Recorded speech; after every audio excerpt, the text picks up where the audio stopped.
my toolbox, one of my favorite moves, it's my filler move. It's the move that I would suggest you do whenever you don't know what else to do. Something I say to my students is, if all else fails, wiggle. If you don't know what to do next, wiggle, because as long as you're wiggling, you can't really go wrong. So, the wiggle. I'm going to show you my knees because it helps a little bit. What you're doing, you've got your feet, again, shoulder width apart, and really what you're doing is you're alternating, bending your knees, okay? So if you think about just bending one knee, then the other, then one, then the other, just get used to that movement. That's all you're doing to begin with. Just want you to realize how that feels. When you're doing that, are you aware that one of your buttocks gets higher and then lower, higher and lower as you wiggle? So the knee that's down, the buttock drops, obviously. The knee that's up, the buttock comes up. I want you to be aware of your bottom. So, again, I would suggest for wiggling, initially, let's try it with hands in front of hips. Again, your hands can move a little bit to accentuate the movement, but what happens when you have your hands on your hips? It draws the eye to your body. If I'm wiggling and my hands are out here, they're a distraction.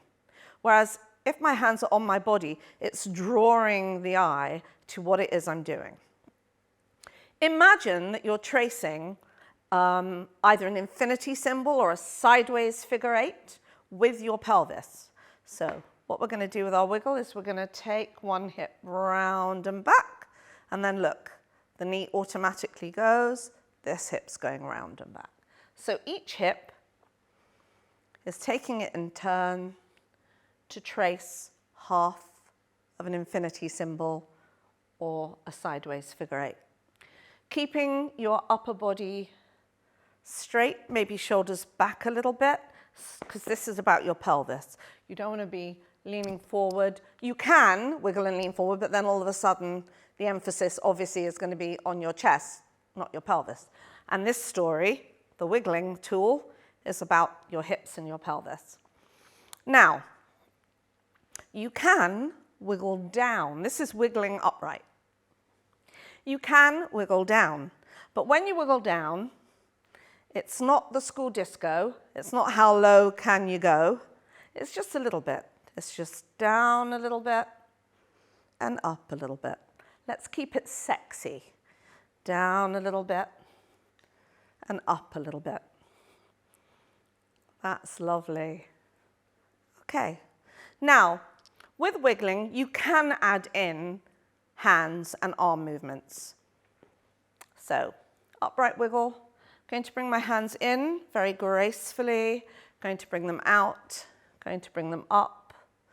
Now they're just behind the back of my head. And then I'm going to stop. The reason I do this is because very often this is a really good introduction into caressing. And I will teach you more about caressing a little bit later on. But for now, let's concentrate on the upright wiggle and taking it down. Now, what's really important with a wiggle and with all the movements, if you're going to turn your back to your audience, which obviously adds variety because you don't want to do all these movements. I'm teaching you in one spot, but you wouldn't do a whole performance in one spot. It would be rather boring.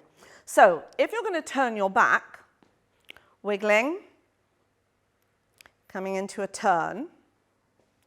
If you turn your back, make sure that you do not make the mistake a lot of people make.